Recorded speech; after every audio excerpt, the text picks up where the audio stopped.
kind of pay attention between Echo and the little connection we had with her father, especially the hacker talking about it. The hacker seems like a very big top brass kind of guy. Like you see the tower he lives in.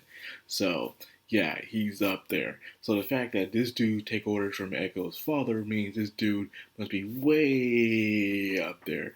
So it kind of was on the writings on the wall, you could say, that Echo's father is the prime minister, and the prime minister is, we all know who he is. He's the guy in the mask, the guy that somehow is able to really damage people without doing anything towards them.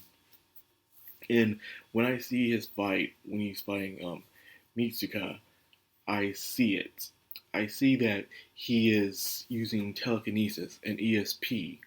Because when we first see him using his power when they're at that restaurant, outside the restaurant, everyone's eyes are bleeding and they're fading out.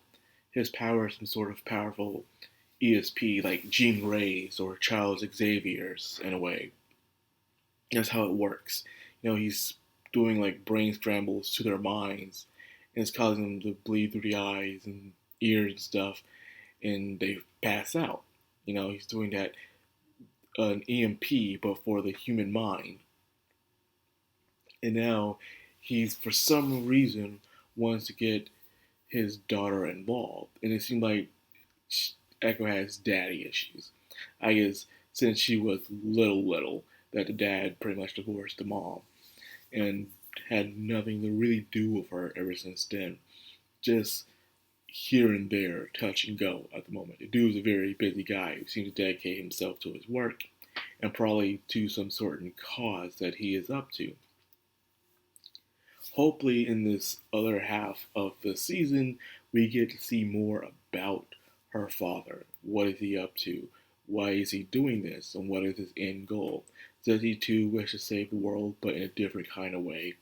A way that seems more cruel than our current protagonists plan on doing? Who knows? But this dude seems to be very powerful when it comes to everything else. If Rio would have her powers, I'm I highly doubt she would have any problem with it. But her powers cause her to, close her eyes and stuff and to be on a wheelchair. And she would summon her big brother, which would be the unstoppable force. The only thing that could stop that was Goro, but he's not here right now. And ever since the brother permanently disappeared, because he was been dead, her power was the Cheshire power. When she closed her eyes, anything was possible. But now that she opened her eyes to reality, I don't think she can ever get that power back. So here she is in this world like this, which sucks. So yeah, man, this seemed real. Like this guy did a full scale assault on our heroes and just easily wiping the floor with them, especially Misiko, man. Misiko, she gone, man. Just honor out to Misiko, man. She was a real one for that, man. He gave her what power she had left to Lol Chan so they can escape. And so I guess Lol Chan has to keep gathering their power. And my theory might be correct is, do they have to die in order to give their power to Lol Chan? And she'll use that power later on in the future. Now, we were already told that Lol Chan has the ability to right now to summon her big brother back to life. We still don't know exactly how. At first, I thought it was because of Echo-chan, but probably not. That's still on the table. It's just a theory of mine. Who knows where that can be? But yeah, Misako transformed them all out there because there's no way they can beat this dude. And of course, Akiku cannot do reverse time again. Of course he can't. He only uses it, I guess, every now and then. Because if he could, it would be a very broken power. And that would suck. That would really suck at the end of the day. So, of course, he'd only use it at that moment, then and there.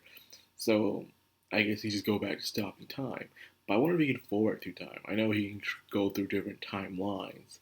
As the hacker said, that they pretty much all the other timelines were just terrible, and this is probably the one that they can at least have a little bit of a chance. And I mean a little bit of a chance of surviving, but that's still slim chances. But yeah, man, Mitsuko dies, saving everyone, and now the dude is still coming after them. Like nothing you can do about it. On the other hand, the green haired girl, yes, the green haired girl, I can't remember her name, has been in a coma this entire time. But deep inside her deep thoughts, she was still conscious. Her conscience was just very deep inside her mind. And this entire time, she was able to hear Rio throughout all these years, hearing everything she said. And Rio was a friend, man. Rio was a true friend. She visited her every chance she got and talked. I guess as a stress reliever to tell her how she truly feels about things.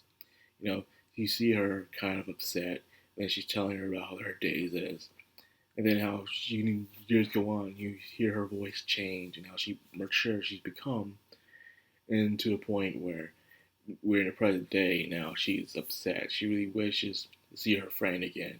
She feels like everyone she loves leaves her, and she's all alone in the world, and she needs her help.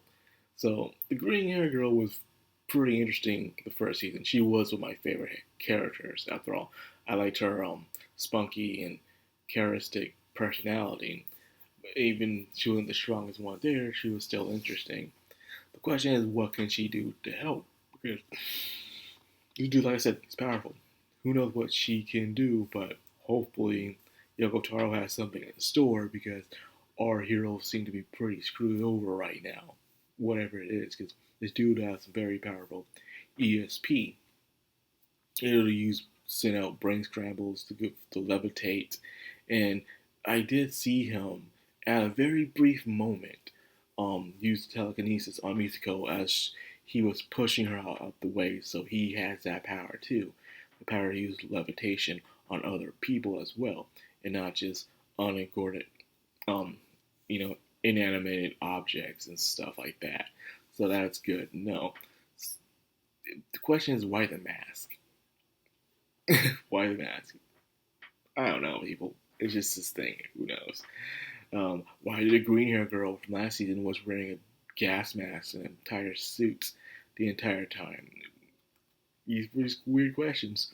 But anyways, I'm excited to see things are really in that midpoint. So let's see what they do from here on out. Looking forward to it. With that being said, I'll end the video here. I hope you guys enjoyed. If you did, like, comment, subscribe, of course, hit that bell icon. This has the background. I'm Anime. Signing out.